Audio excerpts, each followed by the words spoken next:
¿Cómo les va? Bienvenidos a Línea Directa, como decimos siempre.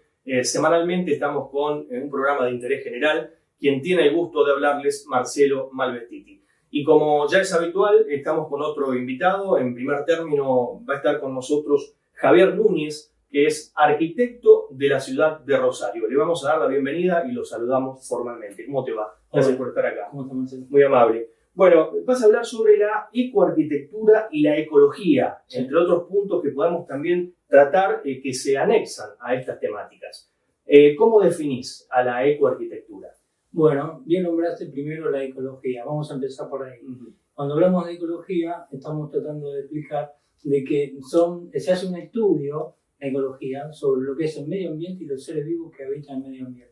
Y el efecto que realizan los seres vivos sobre ese medio ambiente, ya sea perjudicial o beneficioso.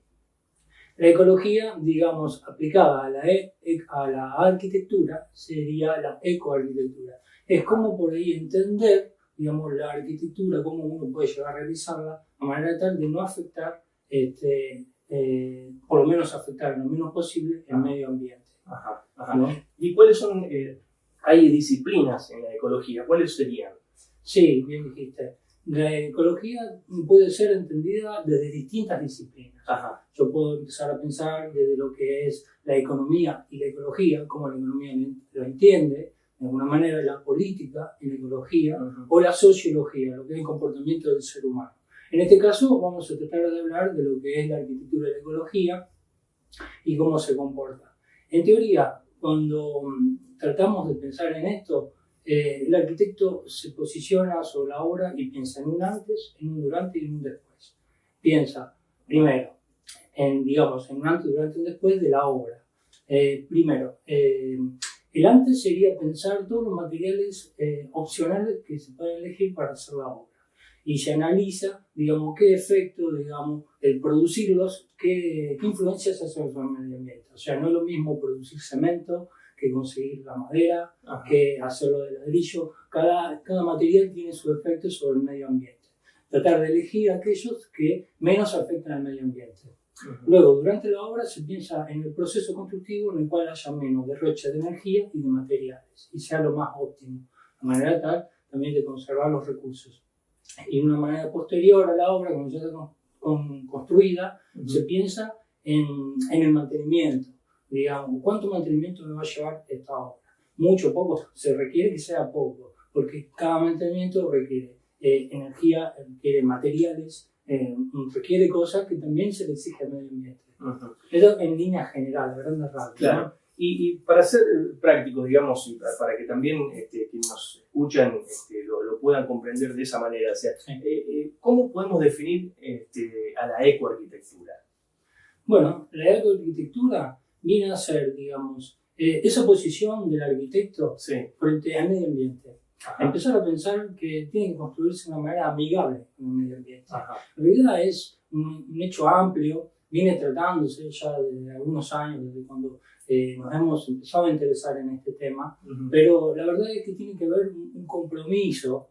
De hecho, lo hay a nivel político, a nivel académico, a lo que a mí me respecta, poder hablar de lo académico, lo hay, y lo que tiene que haber en todo caso es un compromiso real a comprometerse a accionar, digamos. A veces quedamos en un simple hecho de sentirnos que sí, las cosas se están haciendo mal o las cosas se podrían hacer mejor, pero queda en eso. En realidad, tomar la decisión de empezar a hacer las cosas bien, proponerse y hasta generar un cambio de vida.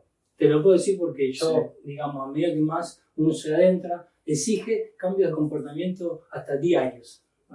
¿Y cuáles serían esos comportamientos diarios que vos señalás? Bueno, estamos hablando de conservar, digamos, los distintos recursos que uno tiene. O sea, yo como ciudadano, por ejemplo, bien se sabe que el agua hay que cuidarla.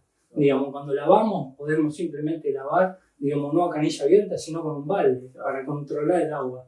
Sabemos que para lavar el auto, por ahí hasta es mejor llevarlo a un lavadero, digamos, que lavarlo nosotros a canilla abierta.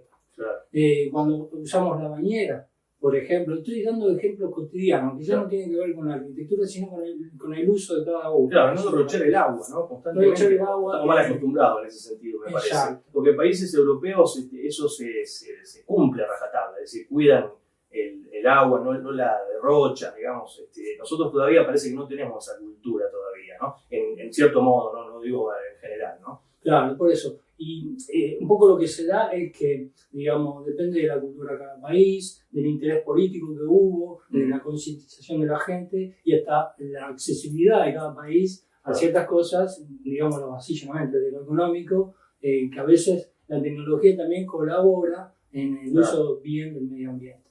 Javier, ¿y desde qué momento pensamos que los seres humanos empiezan a interesarse por estos recursos naturales?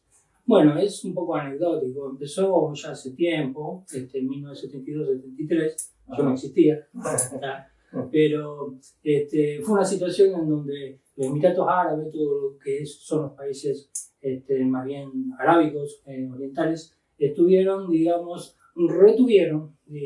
el petróleo, aumentando su precio, el precio del barril crudo del petróleo. Eso hizo que en todo el mundo occidental, todos los aliados, con Estados Unidos un poco, tiene que ver esa temática, una cuestión política, digamos, de repente se vean con mucho menos recursos, con el petróleo que básicamente servía para lo que eran los vehículos, el combustible, ¿no? Entonces, desde ahí se empezó a gestar, porque esto duró cerca de los 70 y toda la década de los 80 también un poco, digamos, se empezó a gestar que una política de ahorro de energía y de ahorro de recursos, ¿sí? Los autos se empezaron a construir a una velocidad máxima de 90 kilómetros, se realizó ciertas conferencias en base a la energía y bueno, ¿eso qué llevó, digamos? Llevó a que de a poco el ser humano empezó a darse cuenta que esos recursos, ya sea por la decisión política o porque parecían que pueden terminarse, digamos, empezaron a tomar ciertas decisiones del cuidado del medio ambiente y de los recursos.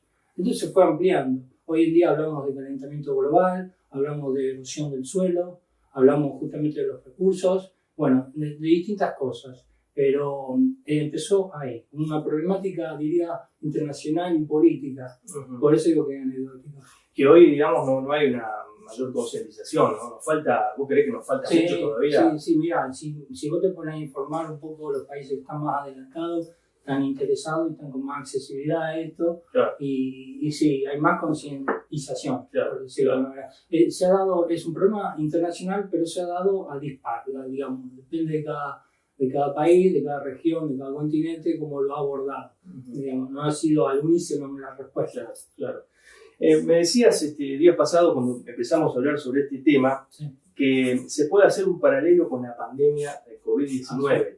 ¿Cómo lo podemos allí enlazar? Sí, justamente. La pandemia es lo que nos obligó un poco en este mes y medio que estuvimos rígidamente adentro de casita, porque ahora se sigue con la cuarentena, pero es otra flexibilidad. Sí, con distanciamiento. Sí.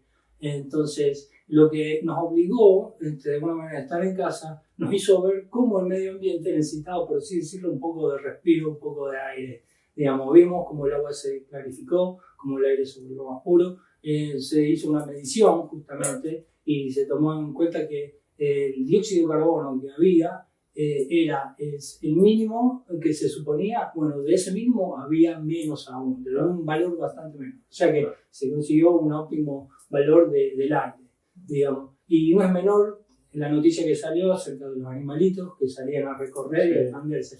¿Por qué? ¿Por qué? Porque estamos diciendo que otra de las cosas atacadas en los seres vivos, ya hablando, es la biodiversidad. El animalito, los animales en sí, las especies, lo que necesitan es que se los deje atacar, que tengan espacio para procrearse y expandirse. La biodiversidad, digamos, se vería, digamos, por decirlo de alguna manera, beneficiada con una cuarentena extendida. Claro. Gracias por estar acá. Javier Núñez, arquitecto de la ciudad de Rosario, estuvo en línea directa. Volvemos enseguida.